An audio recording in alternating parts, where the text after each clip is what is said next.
Good afternoon. Welcome to Behind the Veil, a show where we talk about wedding.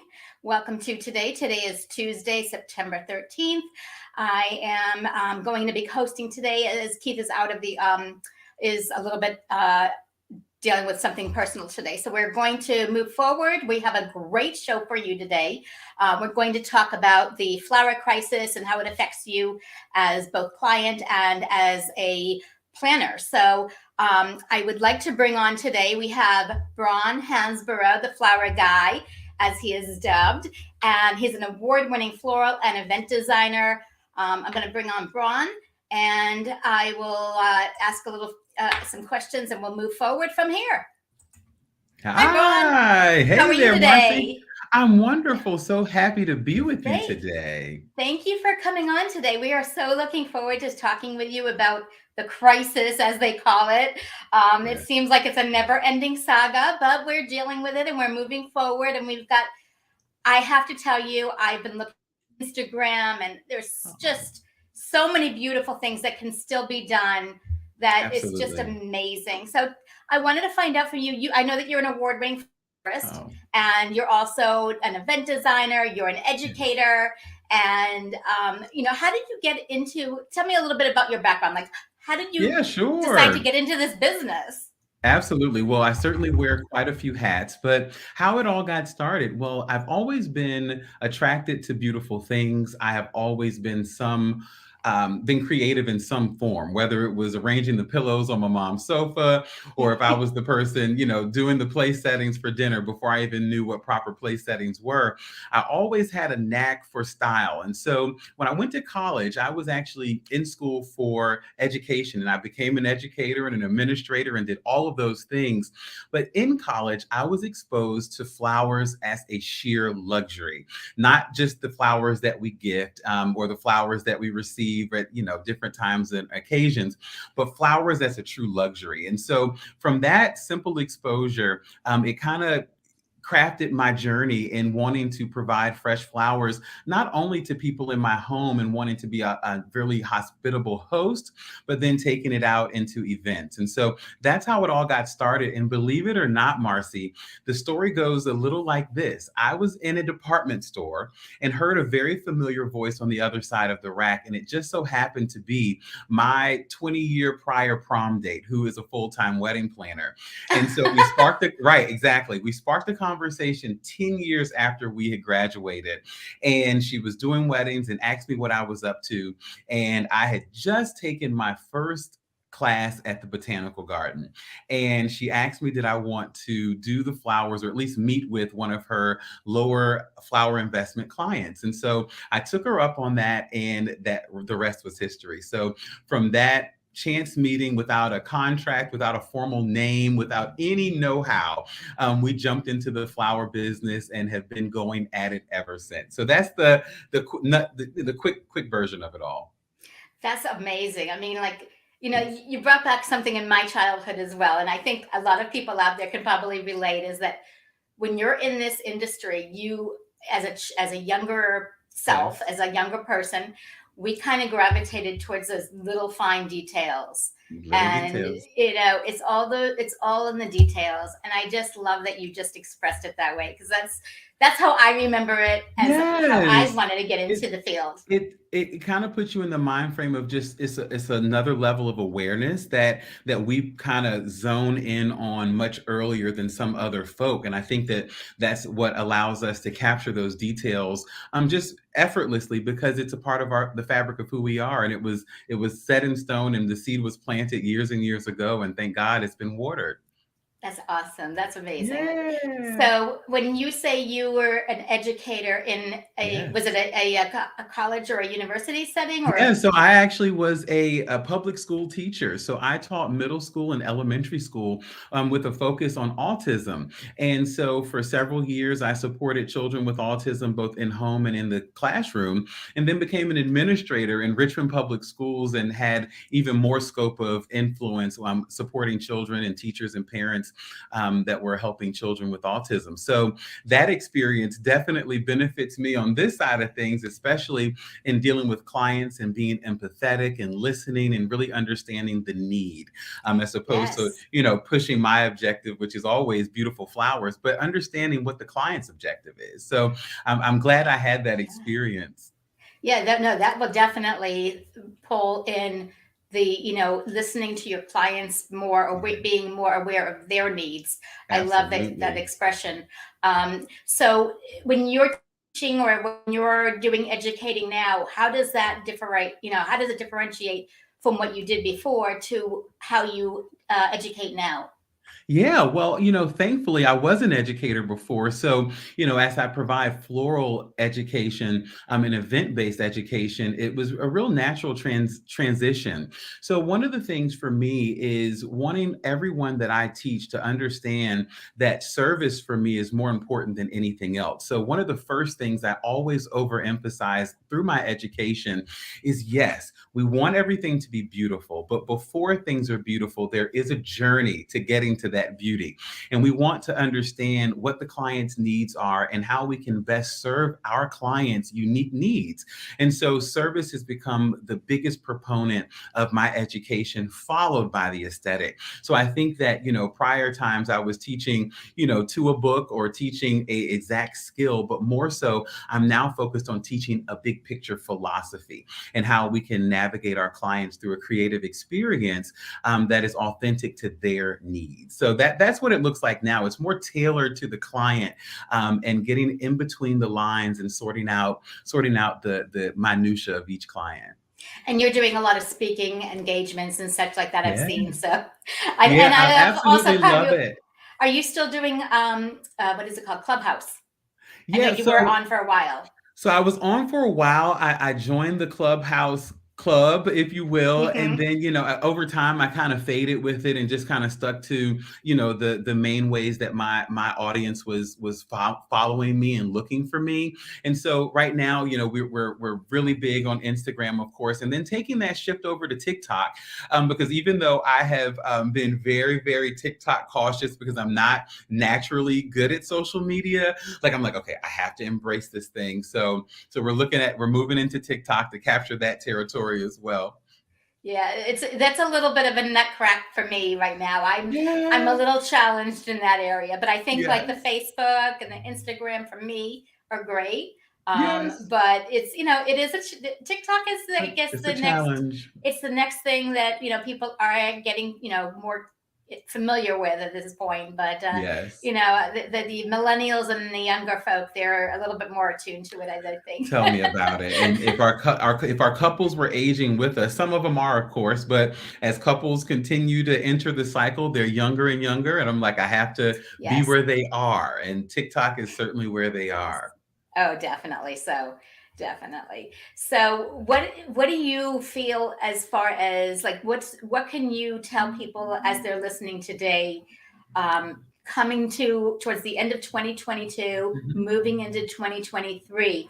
How Yeah. does that landscape look in the way of flowers and decor? Yeah, well, I know for a fact that event professionals and clients alike are all excited to celebrate again. We have been, cooped up for too long, and I'm an extrovert. And although we started working, pretty busy last year, I feel like just like for school for kids, this is the first full back. Like we're back, we're getting ready for Yes. 2023. I feel like this is going to be the first time that we're back, kind of like it used to be, if that is ever a thing again, right? Yes. So what I think I'm looking forward and kind of expecting couples to have had a little bit more time. Couples have postponed. Couples have seen even some more inspiration based on when they initially started planning. So what I'm seeing a lot of revisions. I'm seeing a lot of Hmm. updates to proposals, to fully capture what couples' needs are now as opposed to what they were.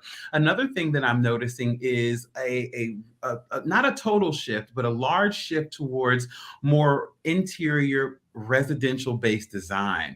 So I think people have been impacted by spending so much time in their homes, and they want their weddings, their events, their functions to feel a lot more comfortable and relatable. So we're seeing more soft seating brought in. We're seeing less attention on flowers per se and experience and making sure that people are able to interact. And so I hear more couples now than ever concerned about the centerpiece blocking guests that haven't seen each other being able to speak at the table. So couples are taking a lot of consideration towards guest experience and how they can really bring people together safely and not so much focus on flowers as much. Don't get me wrong. So let me clarify. There are certainly couples that are overwhelmingly insistent on tons of flowers. But as I talk about like more of a big picture and when I see in terms of trends, I am seeing people put just as much focus on the decor part as they are guest experience, which I'm actually excited about. Yeah, no, that's amazing. As far as like, the per se, are we still dealing with that at this point? I'm sorry, say that one more time. As far as the crisis of available Yes, flowers and such. yeah, yeah. So let's talk about the crisis. So the crisis, let's give a little background for those who might not know exactly what crisis we're talking about. Well, we're talking about the global flower crisis.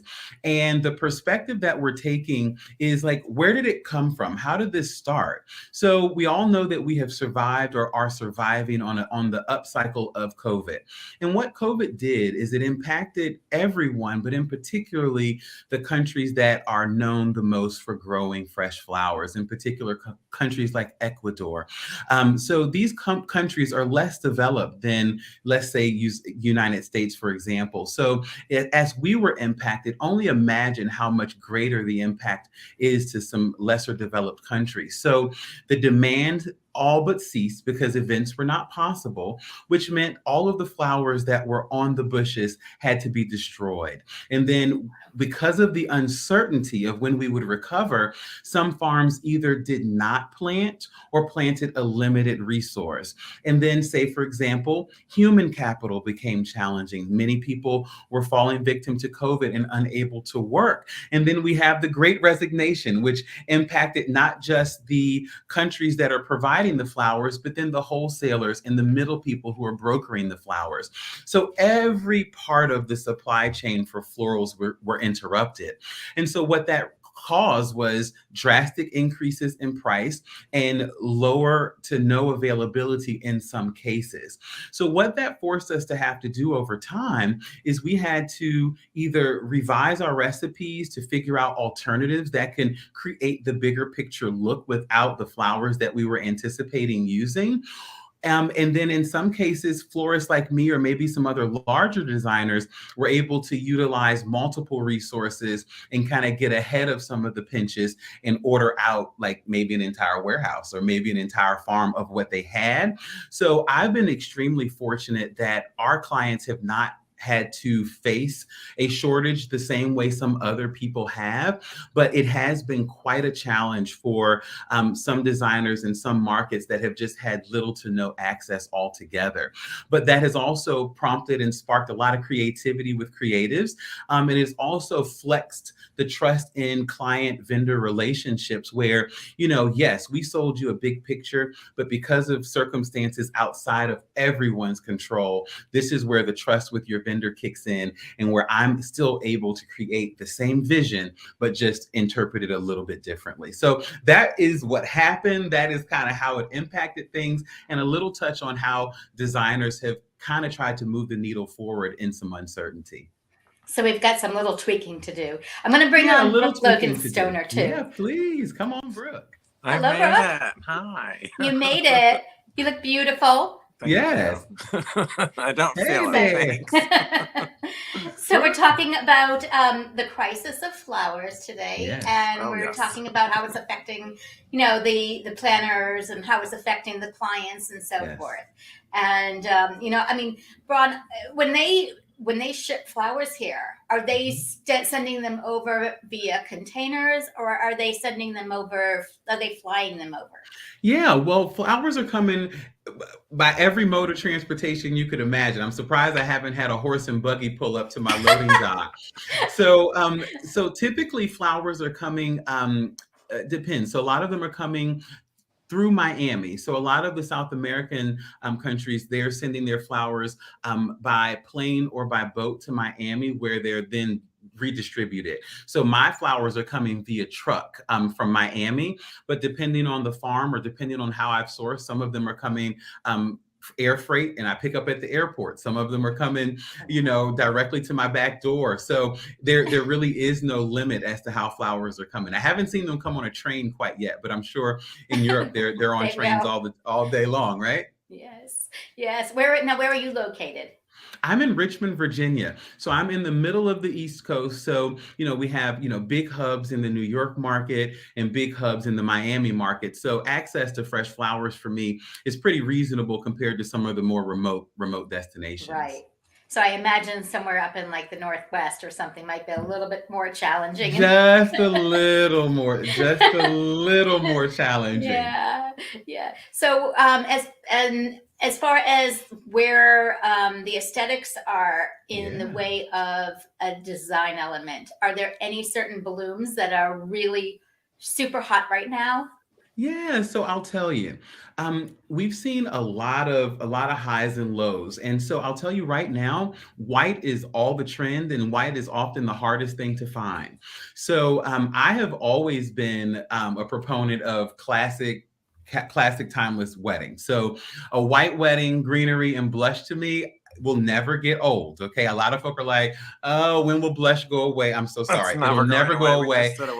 Yes, Brooke, it'll never go away. And I'm a proponent of it. So I'm very excited that white is not going anywhere. It'll be here until the end of time. So we're still seeing quite a bit of white weddings. However, because of that, we're seeing a ton of availability issues. So, for example, there's one variety of flower, a Playa Blanca rose that I used to use years ago, and was probably the only person requesting it for a while until the shortage. And then it became like, oh, Playa Blanca's available. Let me use those. So then I'm like, well, where are all of my Playa Blancas? So then I've moved over to a Mondale. But in terms of what flowers are always trending and popular, I would say this time of year, we're headed into fall. So dahlias are always going to be a really, really popular flower this time of year. Of course, garden roses, fortunately, we aren't limited this day and age with, greenhouse grown flowers and things available all around the world year round. There really aren't flowers that we can't get most of the time, but dahlias are one of those ones that I do prefer to use in season because of just the overall durability of them in season. And then we're coming out of like the peony time frame and more moving into some fall versions of peonies, like the darker maroon tones, and some of the other darker varieties are more popular in the fall. But for me, it's always going to be roses, it's always going to be peonies, it's always going to be dahlias. And fortunately, most of those I can get year round. Peonies and roses are my thing. Yes, And tulips. yes. And tulips. Yeah, oh, I love tulips, them in the tulips. springtime. Oh, me too. Tulips, especially some of the beautiful Dutch varieties that have, like they're scalloped and they're double bloomed and OMG. And they've got the frayed edge kind of feel. Yes, Those are absolutely. beautiful. What are those called? Parrot tulips. Okay. And then for white, we don't have, the white is not necessarily a pure white all the time because there's different shades of white. Am I right? Absolutely. And that's good to bring up. So anytime I'm talking to planners and clients alike, I always do a little lesson on color theory. For me, it's important for couples not to zone in on exactly this color and exactly that complement and exactly this. Okay. I want people to look at their event in terms of a wheel for color. And I want us to always pick a range of colors that complement, say, that ideal color. So if the color is white, then I want you to consider a couple of shades of ivory. I want you to consider a couple of shades of maybe even a greener tone white, so that when I put it all together, it looks very collected and intentional, as opposed to me just trying to attain all white, creating a false sense of security for a couple, and then them walking in expecting just this pure whiteness. And I'm like, well, the only all pure white tone for flowers is going to be silk. So if you don't want silk flowers, and then heaven forbid you mix the silk and the fresh, which is not a thing.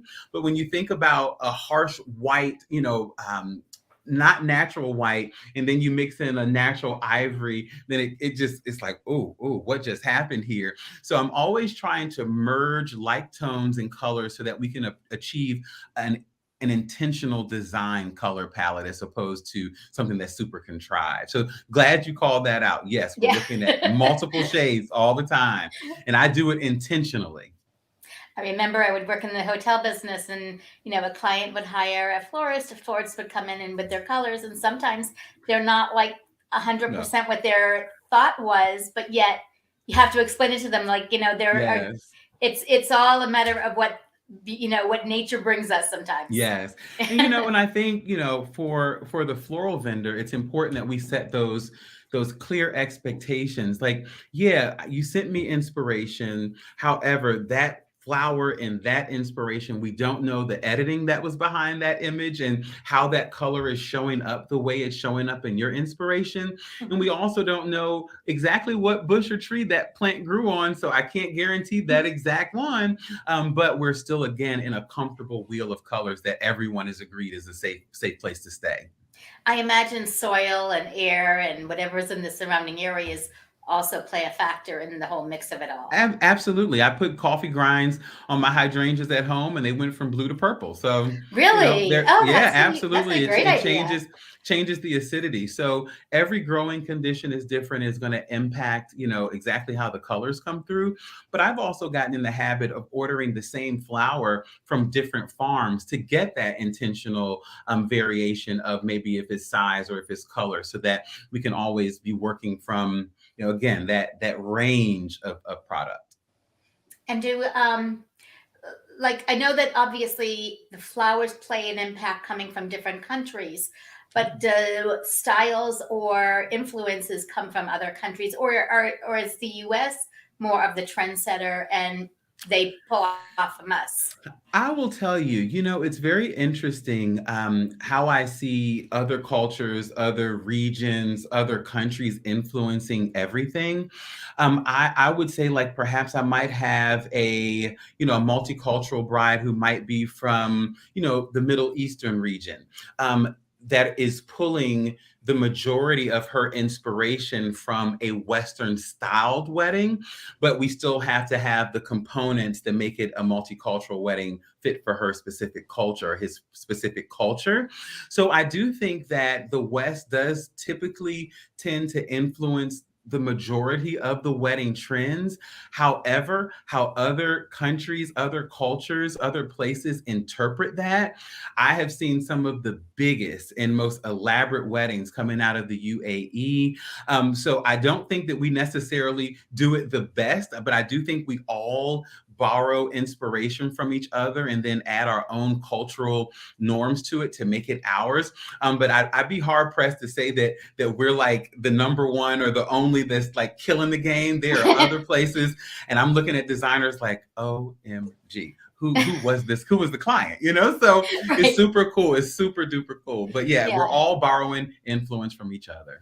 That's a very interesting thought, because like you do see, clients I know, they come in sometimes with their Pinterest boards Yes. or their inspirations, and like I know that sometimes it's not always from the US, and I know that Mhm. there are certain things that we're like, okay, how do we pull something like this off? We obviously want to Yes. put our own personal spin on it as Mhm. designers. So Yes. that's also, I guess, another factor is that I think that Pinterest is really designed to be an inspiration, not a Absolutely. copy. Absolutely. And And I've had a lot of designers who take issue with Pinterest and feel like it gives, false senses of reality to couples. And in some regard, I understand that concern, but more than anything else, I love Pinterest because it gives them a starting point for inspiration. so Couples true. do not know what they want, and the worst thing you want to do is spend the exploratory hour, with someone telling you what they don't know. And so I encourage the use of Pinterest, at least to get the bigger picture of what couples want. Like if I understand, if you send me a Pinterest picture of $100,000 reception, then I know that you like opulent things. Now it's just a matter of working within your desired budget to give you as much of that as we can, or find pockets to give you that value, and then understate everything else. So, it really helps me help them hone in on what's important. You are speaking my language. I mean, that's totally how I see it, is that Good, yeah. it doesn't necessarily have to be exactly as it is. And No. it does give us a jumping off start point, because if we have to start from scratch, it's really like, that's a tough nut to crack, because somebody. Yes, and taking shots in the dark. Yeah, Who wants to do that? It's like pin the tail on the donkey. Yeah. It's like, I imagine you'd like this. No, I want to be able to look on your Pinterest board and see how I can connect dots that you might not even be able to connect. And I'm not even going to tell you I'm connecting those dots. It's going to show up in the proposal, where I'm able to spit back some of the catchwords. I can see what you searched based on the results, and I can start feeding some of those things back to you, so that we can start building the rapport and the trust right there. And then I can say, okay, honey, now you have great taste. If I were you, I would have picked all these pictures too. However, with the desired investment, let me show you what we can do for you within your investment point that lives up to these design standards that you can be comfortable with. Yeah. I mean, yeah, definitely. Yeah. I know that Brooke has been, she's great at all the little details and pulling things off. And I have a question for you. Sure. So would you rather have somebody, let's say, with Pinterest photos and ideas of $100,000, and they only have like 50, or would you rather have someone give you 50 grand and be like, here, with no inspiration at all, like, and let you start do your own thing? What would you prefer? Well, I mean, you said do your own thing. Yeah, if you've got full reins, full control of, everything, as far as when it comes to the florals, like, versus like a direction to go to. Yeah, I mean, I think I'm going to always, as enticing as give it to me and go sounds, I still would much rather be working within exactly what the client can attain, and with some inspiration from them. I've had quite a few clients start the process with, we trust you 100%. And that feels good and it sounds good in the beginning of the relationship. But to me, I am able to manage your expectations when you tell me what you love and what you don't love. So I think that having that collaboration with my client is actually more valuable in the execution of the service than it is for them to give me a blank slate. I want their input every step of the way, as much as I need. You have the same answer pretty much everybody else has.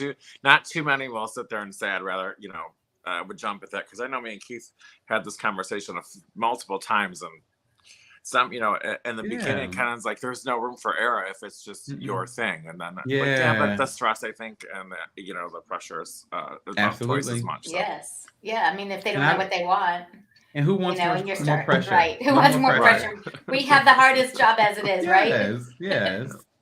I think this was listed as a top 3 or top 5 most stressful jobs, right? Jobs, right? Yeah. So, I mean, anything to do to help us out in giving us a vision of a client's vision helps us help them better, I think. Yes, absolutely. I think, and I find it very interesting when I deal with clients that they don't want to tell you anything. They don't want to tell you their budget. They don't want to tell you the design aesthetic and so forth.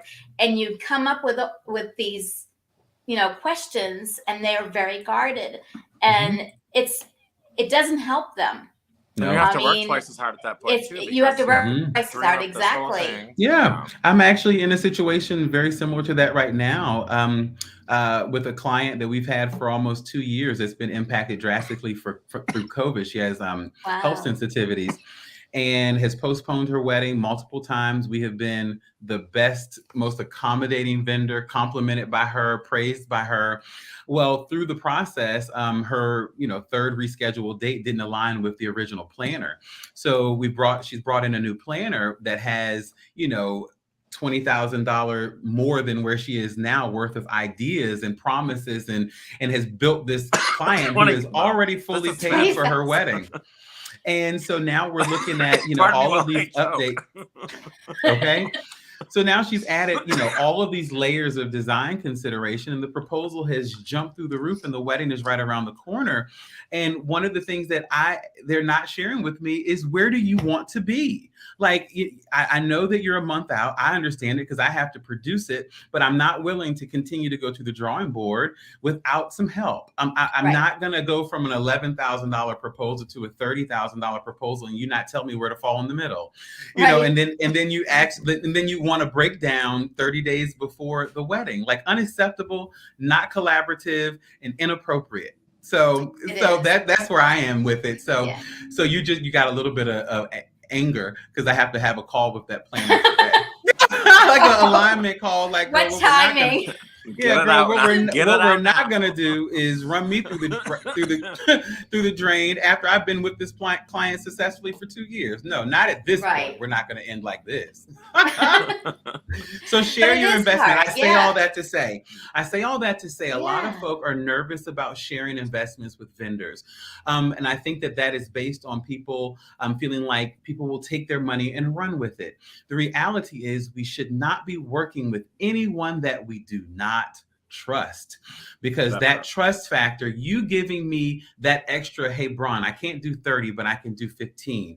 You telling me that is me giving you the biggest $4,000 increase in your budget value that I possibly can. But I cannot do that if you're not transparent about your investment, or at least come to me and say, hey, Bron, these are some of the things that we've added that are priority for me. How can we work from here? But the worst thing, and this is education for planners and for clients now, like, to work is working against me when you're holding this information so close to the heart, as if I'm not a part of a team like you.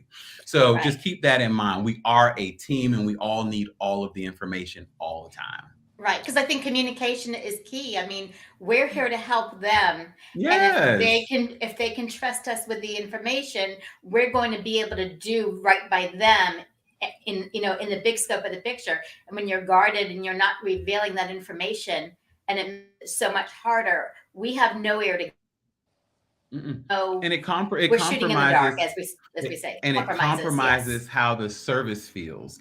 And we all want to Yes. show up on the day of feeling great and like it's going to be a wonderful day. And these type of The moments leading up to it, celebration.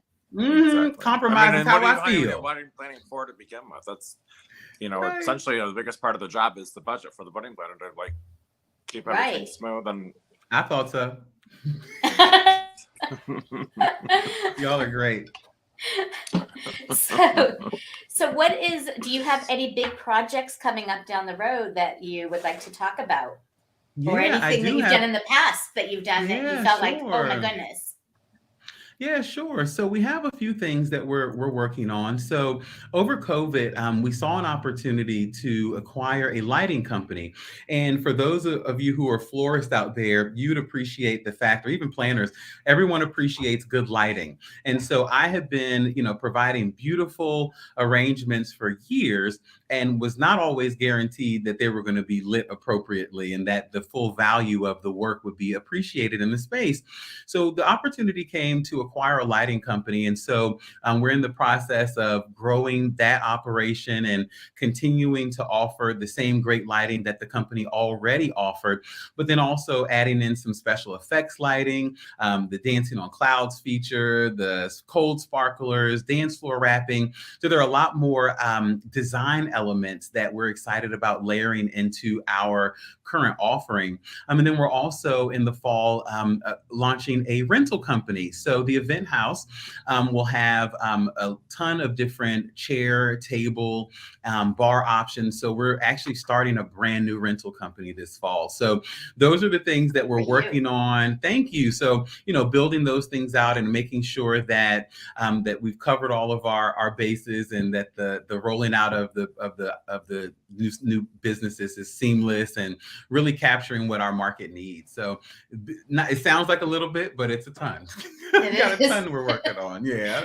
It is. You brought up a couple of things in what you just said, Yeah. and that were the sparklers and the clouds. Yes. And Yes. those are things that I know, like in our area, we have to contact the fire department or somebody to oversee that. How far in advance would a client need to make sure that they're arranging those things with their decorator or florist so that, Yeah. or their planner, so that those arrangements can be made? Yeah, absolutely. So these special effects additions are things that do come with a little bit more liability, if you will. So what we've done is we've worked closely with the venues that have been that they've been proposed for to come in and do demos, so that the venue themselves can see exactly how the the add-ons operate, and if they will impact, say, if it's a smoke alarm system. If it's in a hotel, we don't want to, we don't want a alarm going off in a hotel. Or if it's the cold sparklers, how tall do the flames go, and are they really cold? So we've had a lot of questions that are more so based on ignorance, and not in a negative sense. Like, a lot of these things are newer. A lot of these things started trending more heavily when we weren't working, so now, like, everyone's in a rush to do them. So a lot of venues are nervous about some of these things, but we're just working with the venue to first establish a level of comfort with our operation of the product, and then they're letting us know what their insurance is requiring from us. And then, so I would say these aren't things that you can add on a week or two out, but I definitely don't think any more than a couple of months is not enough. The cold notice. sparklers are really, really super, super dope. They're really cool. Yeah. I remember the first time we used them, and they were cold. I was like, how cold are they? And the person literally turned them on and Put their stuck hands. his hands, and I was like, okay, we're good, because there was like this. We're talking inches above that was all this fabric, and I was freaking out because I didn't know they were cold. Like, wait a minute, what's going on? Right. So yeah, I had a small heart attack, but was briefly put out when I saw a hand go through it. So I was good. Yeah. I haven't seen them in person. I'm glad you mentioned that, Brooke. I It's haven't so seen them in cool. person, but I've heard about them. They're And super I awesome. almost think that in pictures it's even better than in person. That's- Like, I have most of my The couples photographs are are amazing. preferring them for like their first dance. So we're doing a lot of combos of the dancing on clouds and the cold sparklers for first dances and exits. So they are super fun and super safe. And if any couple is thinking about using them, talk to your venue, talk to your vendor, and kind of work out those logistics, so you're not showing up on the day of and get a hard no from a venue for something that you've paid for and the venue won't allow it. So you definitely want to collaborate. Right. And are clients still doing, and I don't know the answer to this one, but are clients still doing the separate room for after, like the after party, or are they kind of keeping things more in the same room these days? Yeah, because that's of a COVID. good. Well, I'll tell you, I have not had any couples that are making that type of decision. So everyone that we have served throughout COVID and even now are all having a pretty standard layout. They're having, ceremony in one place, or they're doing a room flip, and the reception and food is either buffet style, or in most cases for us is plated or stationed. So we've gotten back to a pretty traditional flow of events. Yeah. I love that, because I think that, you put all that time and effort into something, and why not enjoy it for the whole night? The whole night. And then also, And you can put more into it, there you in have that one it. Instead area. of splitting up your decor Instead and of having splitting up the another decor. space to decorate. You're Right. right. Yes. I Yes. concur. Colors are, so you're saying that the colors are going to be more whites Well, yeah. and more creams. Yeah, well, so white is still going to always trend, but we are certainly seeing a lot of color as well. So it's really kind of a two-part answer. Like, in terms of like consistent trends, white is always going to be around, especially coming into this year again, 2023. Black and But white too. Oh, absolutely. I Yes. think that people are getting far more comfortable with incorporating black into bridal. I think that historically, white is the bridal color, but black is one of those tones. Navy is one of those tones It's so that is elegant. It's put so together. elegant and it anchors a room. So Mhm. anytime you incorporate any of those widely saturated tones, it just gives you a breath of fresh air in a space that you thought could not have gotten any airier. So I definitely see the black coming in as well. But we're also seeing colors that aren't even naturally available. We're seeing a lot of enhanced tones. We're seeing some really bright neon tones. I think that I saw a lot of like mid-century, a lot of terracotta tones, Yes. and being mixed in with some of the brighter, more neon tones. I think was super relaxing and refreshing to see, especially as I was wondering, like, what is the landscape going to look like? What are people going to be asking for? And I feel like there's like a deconstruction of what used to be a so formal look. So people are still going for tall centerpieces, but the movement has changed, or we're using more enhanced products and not all fresh products, or maybe we're using dyed products. So it's a lot of different variations, but I don't want to lead people to think that there won't be color. There'll certainly be color, but white will always be a consistent part of the landscape. Right. And like different textures are, I know, big for our Absolutely. area. They're going to be big for your area too, I imagine, like metallics and so Absolutely. forth. Absolutely. Yes. And I'm a big proponent of texture. And one of the reasons why we like to order flowers of the same variety from different farms is because that growing condition can alter the texture, and just the slightest bit of variation makes it look even more custom. And how about Bridgerton? Because I know Bridgerton played a big factor. First of all, I Yes. didn't even hear of Bridgerton until Keith told me about it. And Yes. then I started hearing about it everywhere. And I'm like, I binge watched. I When I had Yes. to started watch watching the every one of first those episode, I episodes. fell asleep. So I Oh probably my Yes. need to gosh. revisit that. Oh, it was It amazing. But they're not coming back Bridgerton, until May, they said. And I'm I know, wondering, right? how is that going to play a factor? Because like I know a lot of people really got caught up on the Bridgerton. Is it going to take Yeah. a little lull and then come back, or do you think it will kind of stay steady and then pick up even more? Yeah, well, that's a good question. Like right now, there's so much attention on the British monarchy with the death of the Mm-hmm. king and a new The king Queen, coming. yes. So we'll certainly see British influence, no question. Even though this is in the case of a funeral, a lot of eyes are there, so they'll start going back into history at a lot of royal weddings. So I predict that we'll certainly see influences from Kate Middleton. We'll see influences Mm-hmm. from Harry and help me, God, no, how Megan, do I forget her Megan. name? And Meghan Markle. That's a shame. How did I forget her name? Sorry, Megan. So we'll see influences. As a matter of fact, um, the client that I'm mentioning that I just had a session about, a B session, is a Bridgerton theme. We went from, a beautiful Tudor mansion to now maximalist Bridgerton. And so it is certainly influencing couples who are appreciative of a mixture, a collected look, and for a maximalist look. So I think that Yes. Bridgerton is certainly, and Bridgerton had a lot of color, which I loved, but we'll still see that maximalist approach applied even to more neutral palettes, and it still be referenced as Bridgerton inspired. Right. I did think that it would take a little bit of a backseat Hmm. until this happened. And I Yep. think you're right. I think it's just going to continue and it's going to get bigger and bigger. And then obviously, it will just continue to Something grow else will into come next around. year Yeah, then something else until will come something else comes around. up. Yes. Yep, exactly. Yes. Exactly. I guess I'm Uh, binge watching that as soon as we get off the oh my show. Please, gosh. please do. It You was won't be it was disappointed. amazing. You I'm a will not be huge Tudors disappointed. girl, so I mean, Oh I'm sure yeah. I'll like it. You'll Yeah, love it. you Yeah, will. and this is You kind of, will. I think, maybe more from I don't know, it's not, no, I don't know what time frame. I think you're close. If you like the Tudors, you'll appreciate the Love aesthetic for Tudors, yeah. sure. Yeah, it's Awesome. definitely I mean, once you get past like the first, I think 3 episodes, that's when you really get hooked. And that's probably Yes. because I think somewhere between 1 and 2, I probably nodded out and then totally forgot about it. So I'm sure if I would have hung out for one more Well, you little haven't seen episode, the it would have Yeah. Duke. been I don't know fine. how you nod out. If once Oh you my see the Duke, gosh. then you're Woo! you're you're in there. Oh yes. I'll have to hit rewind. There you go. There you go. And when you do like like when they do either swag effects or if they do Mhm. things like all the flowers hanging from the ceiling, how much time does something like that take? Like obviously Yeah. you have to book the space or the venue out much further than a day in advance. Absolutely.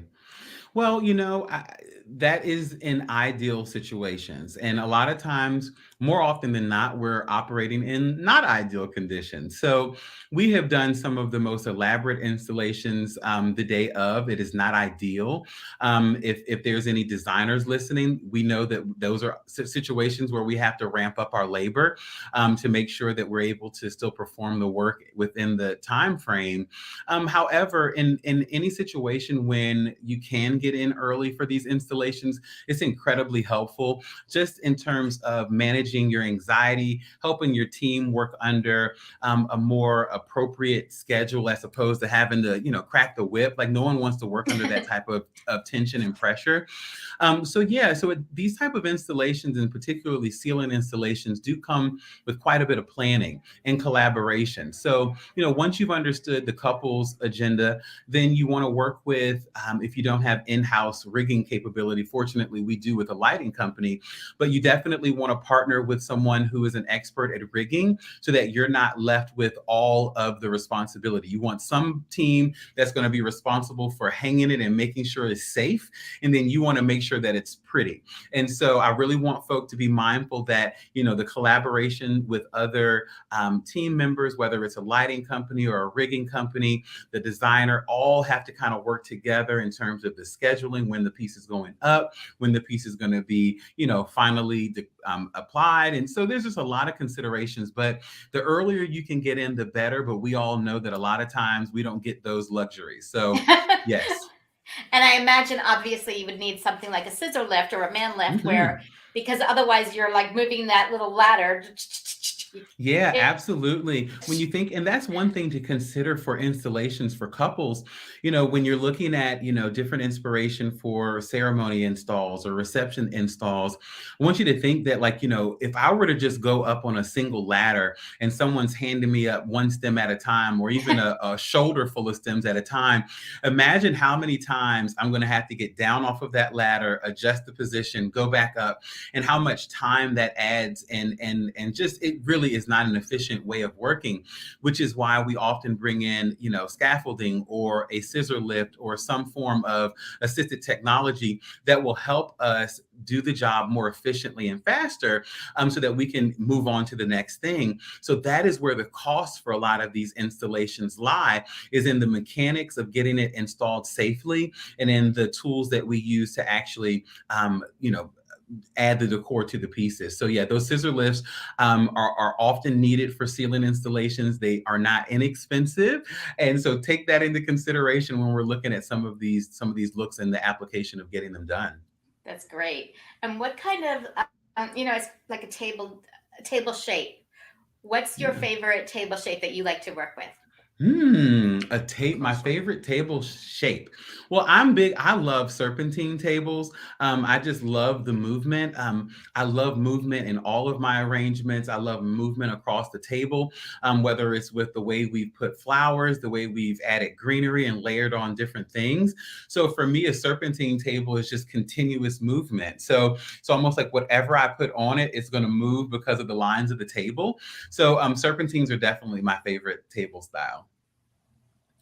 And decor, as far as can you do a high on those? I mean, like, do you do high Yeah. and low? Yeah, so I'm a big fan of depth and dimension. So anytime I have the opportunity of doing high and low, I seize the opportunity.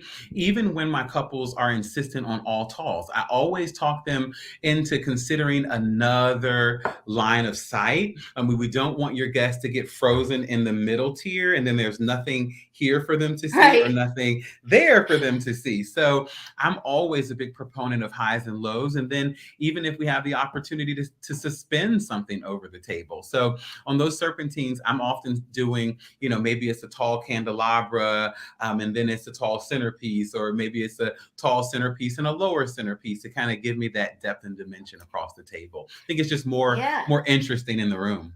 it is. And I think when you walk in the room, you see the tall ones. And then once you're sitting down and then you see the low ones, that's like, Yes.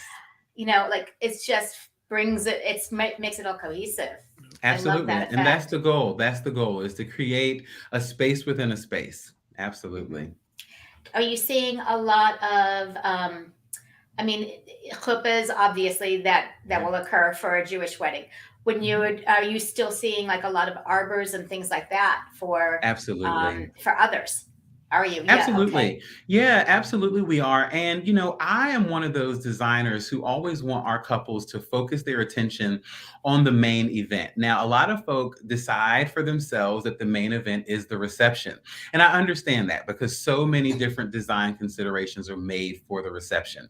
But I want our couples to focus on the moment that people are absolutely RSVPing for. They're RSVPing for your wedding ceremony. They're coming to see you get married. And I want you to put emphasis on what that looks like. The picture value of a ceremony altar is priceless. So I want people to consider, like, okay, I have a lot of couples like in an area called Charlottesville where it's mountain range galore. Yes, the mountains are a beautiful backdrop, but we still need to frame you and the other person that you're marrying, because what that does is it creates focus on you. It doesn't take away from the background, but it takes the abstract notion of you two just standing in the middle of nowhere for your guests and giving them some place to put their focus. So I encourage, whether it's pedestals flanking the altar, whether it's a grounded, half circle behind them, or whether it's a structure, I always encourage couples to think about what they're going to get married with or around. So we're certainly seeing it, but I might see it even more because I push for it. So you're not paying attention to the donkey or the horse that's behind. Absolutely. On the hill. Yep. I want them to not see through you. I want them to have a natural, beautiful backdrop nonetheless, but I still want to bring the attention up forward. Okay. And are you seeing a lot of still like the droppings from like the higher arrangements where they're coming down and they're kind Like of Cascades? Oh, that yeah. cascading effect?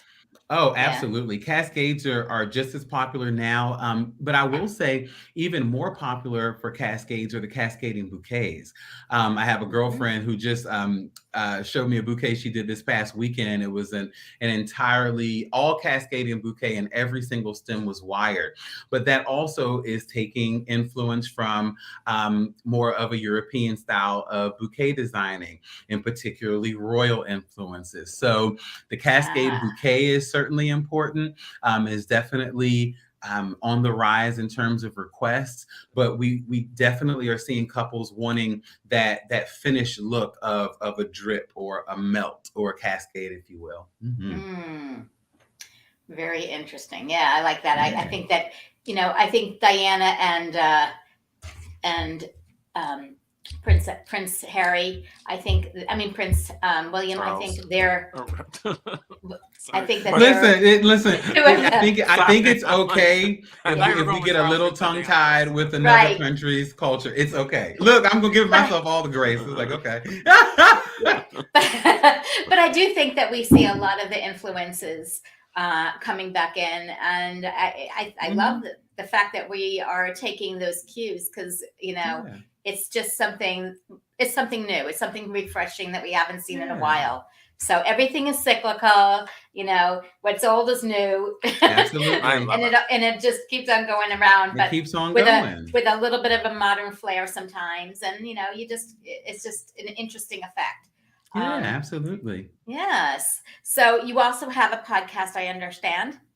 Is that right? So not quite a podcast, but we do have I would call it more of a network. We have a network of people that all believe in supporting each other. Ethos is essentially a platform that allows all of us to kind of come together and be vulnerable. I think that prior to COVID, vulnerability was something that we were all protecting. And then I think that we went through COVID and realized just how much we need community. And so over the COVID period, I really put a lot of emphasis on ethos, which is really just the overall acceptance of who you are and what makes you special.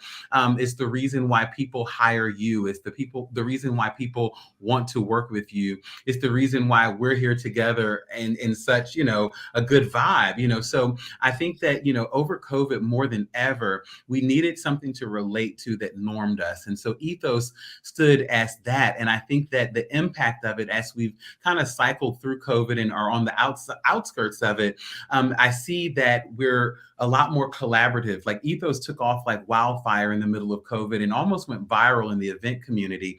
And seeing that the relationships that were formulated that may have never had, maybe had never come together, seeing those relationships be maintained even after COVID is just kind of beautiful to see how people have accepted that we're all here, we're all serving the same client, and we all have to work together. So Right. that is where that all came from in the whole Ethos initiative. Yes. Yes.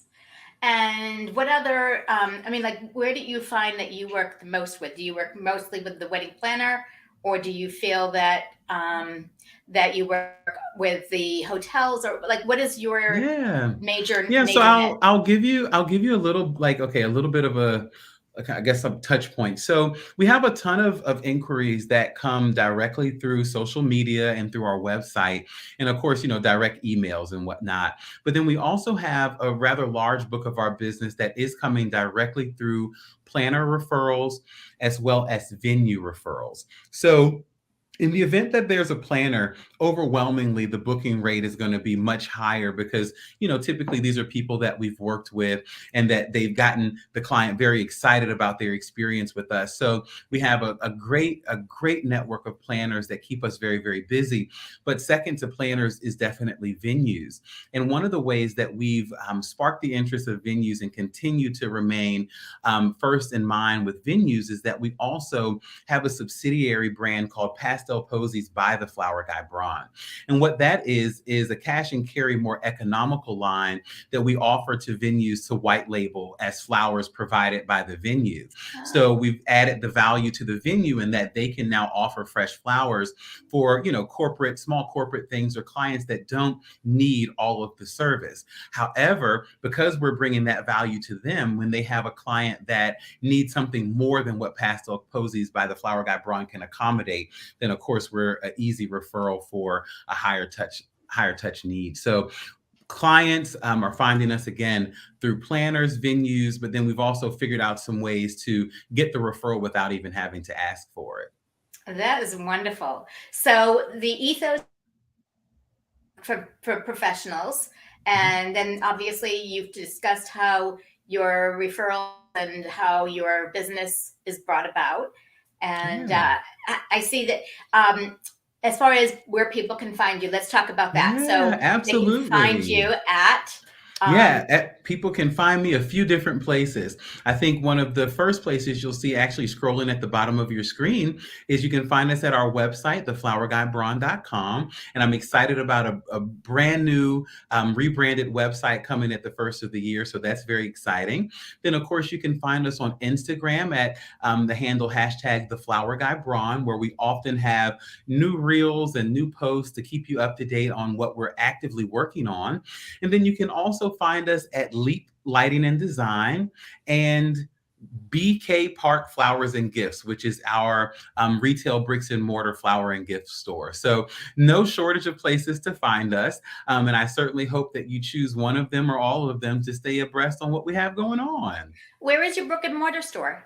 So brick and mortar store is actually our former where we used to do our production work. So it's in a old neighborhood in Richmond where it's a bunch of 100-year-old businesses and buildings, and it's revitalizing. And we had operated the Flower Guy Braun there for a few years, knowing that we would outgrow it. And so once we had finally outgrew it and found a new home for the Flower Guy, we decided that the neighborhood needed an answer for same-day delivery gifts and, just to accommodate the neighborhood feel. So we're That's super excited fantastic. about it. We've been open for 2 months. So this is a newer thing. Very exciting. And Yes. I know the feeling on the whole logo, and I'm in the process of doing that myself. So Yes. I get Yes. it. It's very exciting. It's just a lot Yes. of work, but it's exciting. It's worth it. It's worth it. It When we is totally finish, worth it. we'll look back and say, "Whew, it was well worth the Yes. drama," right? Yes. Yes.